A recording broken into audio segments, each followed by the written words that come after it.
joined by Krystal Ball of Breaking Points. A lot going on.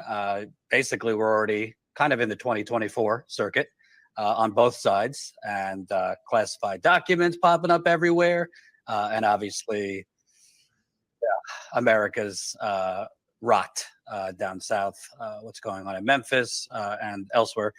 Kind of wanted to start with, I guess you could say, a checkup, if we were patients.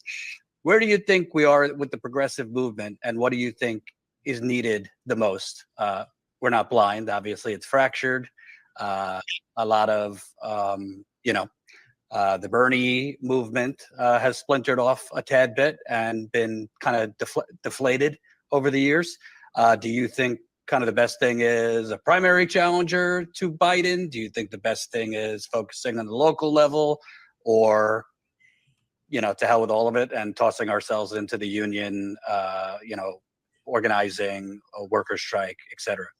I mean, I don't think any of those things are mutually exclusive. You know how committed I am to the union movement, and I think that's one of the most hopeful things going on in America. But I also think that given the fact we just saw from the Bureau of Labor Statistics that even in a year where we had monumental, potentially transformational union wins, we also continued our long-term decline in terms of overall union density, so the percentage of the workforce that are members of unions.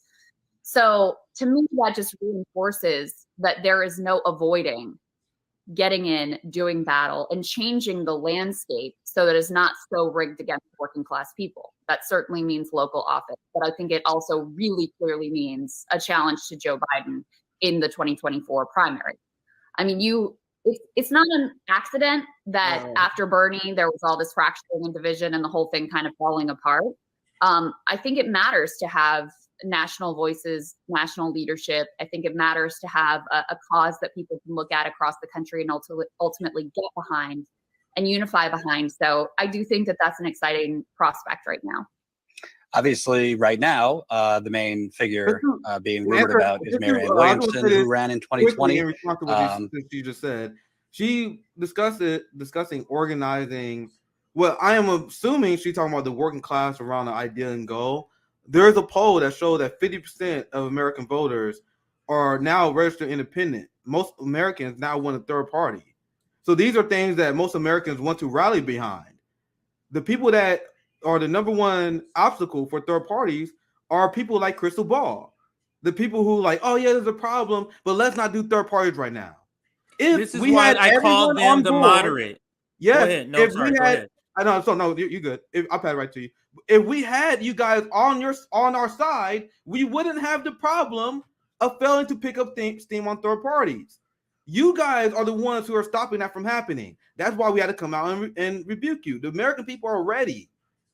And you guys just did a segment explaining how Biden is rigging this primary against you guys.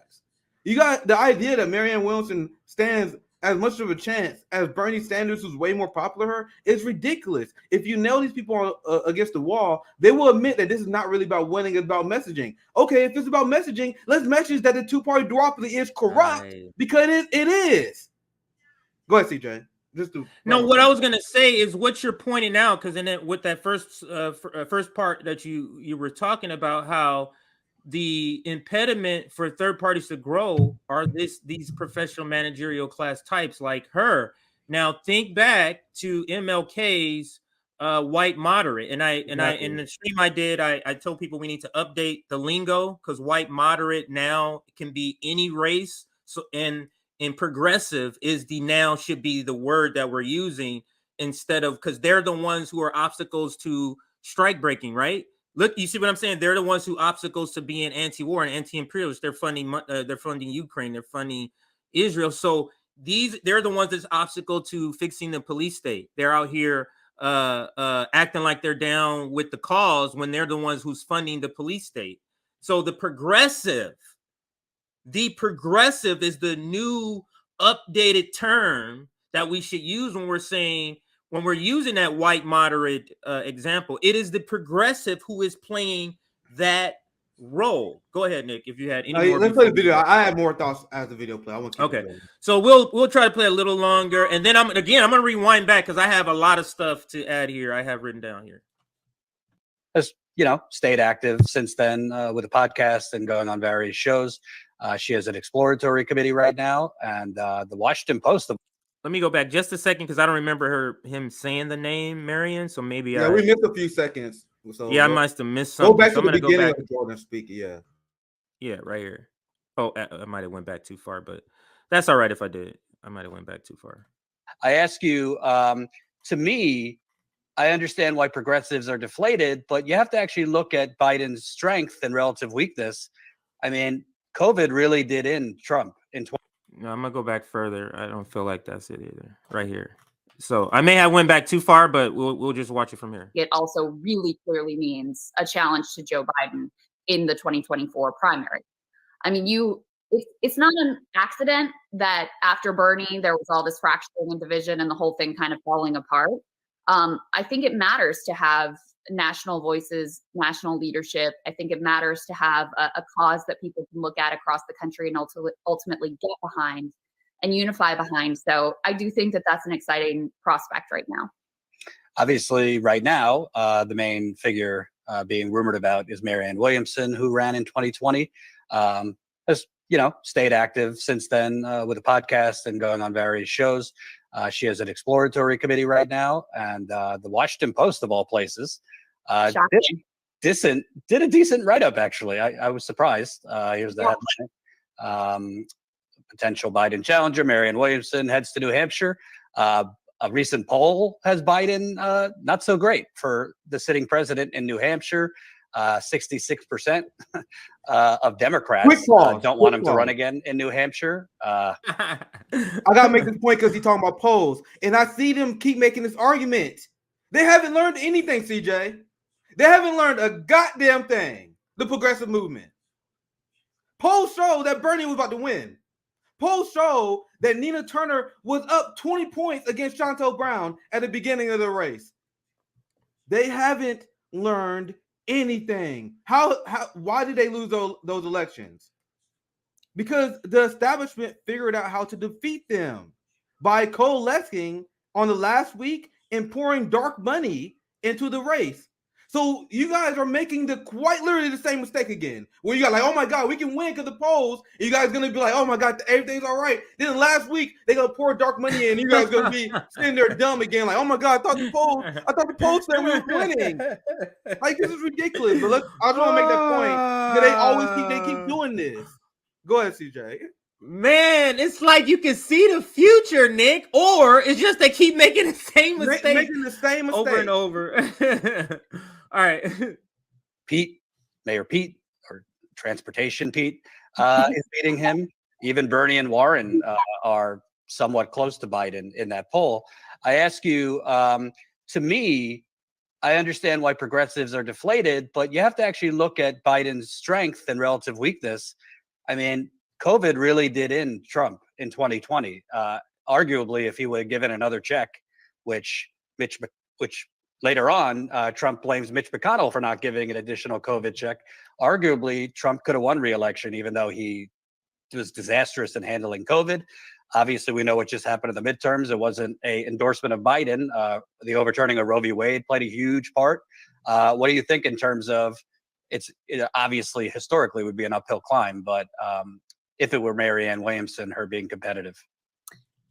There is no doubt an insurgent campaign is always going to be difficult, and the odds are always going to be stacked against you. And the DNC is always going to do everything they can to rig it against you in the media. Although, right now they sort of like the drama of Biden appearing weak and this sort of like internecine battle over the order of the primary states. Once they see you as a serious contender, they're gonna be out for blood. All of that is. I'm going to say here a serious contender. Now, in their own, earlier they were talking about how Washington Post surprisingly wrote something good. If the Washington Post is writing something for you good, that means you're not a threat whatsoever. And they know that. The only thing I'm saying, I see no evidence of this. The independent Bernie Sanders media sphere is manufacturing consent around Marianne Williamson. Yes, they are. And the reason why I say that is because they are saying stuff with no data. I seen 2024 polling predictions, which I think is irrelevant, But the only data I see people like Pete Buttigieg lead. I see Kamala lead. I see AOC like 7%. I see Bernie at 5%. I see if I can find the old polls. But they are operating with no data. There's no primary poll that showed Marianne Williamson at 25%, Pete Buttigieg at 20%.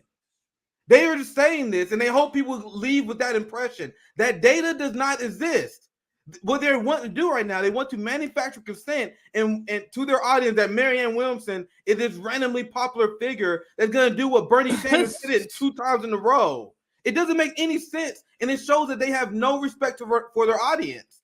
And this Bernie Sanders cult just accepts it without even any critical thinking skills. CJ and RB, and I told you, we trying to bring critical thinking skills back. Critical thinking skills. Bernie Sanders, Neil Turner, figures that are way more popular than Marianne Williamson could not do this. But you guys are going to manufacture consent for Marianne Williamson, who believes in the two-state solution, supports funding the Ukraine war, and is so weak that she can't take questions from from a college dropout. That's the person that's going to do this impossible task. It's unserious. It's unserious. Krystal doesn't believe it. Jordan doesn't believe it. The Vanguard doesn't believe it. No one believes it. This is access journalism. This is them doing a favor for the friends. And RBN is the only people who are not trying to make friends. We're not the only fucking weasel, cowardly, elbow-rubbing people that try to get access that will call it out. This is dumb and a waste of worker resources. We have to understand that these are all, like you're saying, Krystal, even Jordan, even friend of the show, Bree, even Colin Kalinske, when they were on their show. These are her personal friends. They have said this on screen, how they're her friends and they really like her. So understand, these are personal friends going out, essentially stomping for their friend, making it seem like it's just legit. And people without no evidence. And people say RBN is toxic because we're the only people that calling out this blatant access journalism, this blatant manufacturing of consent that is done by quote unquote independent media. Left independent media regress so bad. RBN calling out access journalism and dumb logic is considered toxic now. Go ahead, CJ. Certainly true. However, do not buy the media narrative that Biden is some strong leader, that he's inevitable, and that he doesn't have weaknesses, not only with the general electorate at large, but specifically in the Democratic base. That poll that just came out of New Hampshire, the White House is shitting bricks about it. I mean, right now, like, it makes me barf that it's Pete that's beating Biden, but the fact that you have an incumbent president of the United States, someone who supposedly, we were told after the midterms, really shored up his position, he's really in a position of strength, et cetera, you're losing to Pete, the dude who just like screwed up the entire airline system and broke a rail strike. You're losing to that guy in a key early primary state. And you have— I have to say, because this is where my notes begin. This is what I had there. Krystal pretends that Pete having a higher approval rating even after the airline debacle than Biden is shocking. I don't understand how that's shocking considering all the other stuff that Biden has done that's worse than that. You get what I'm saying? You're pretending as if, Biden is underwater and he's doing good. And even Pete is, who's doing way worse, but Biden is doing terrible too. That's the problem. What's your analysis here, Krystal? So let's continue. Unless you want to read. We can continue. We can continue. Okay. Have 66% of the Democrats in that state saying, we don't even want you to run again. And we're supposed to be persuaded that this guy is unbeatable and you can't possibly defeat him, and don't even bother, don't even try. That doesn't mean that you have polls showing that before. People were supporting Biden over Bernie. Like they keep doing this. That poll does not mean they will not vote for Biden. That's whatsoever. It's bullshit. It's complete nonsense. But the other thing is, why are we pretending as if, and apologies to anybody who lives in New Hampshire, but why are we pretending as if New Hampshire made a difference anywhere? Like, no, New Hampshireans don't want them, so that means we want Marianne Williamson? Like, I mean, like that's kind of a switch to me, but I guess, but again, this is exaggerating points in order to make their friend look good.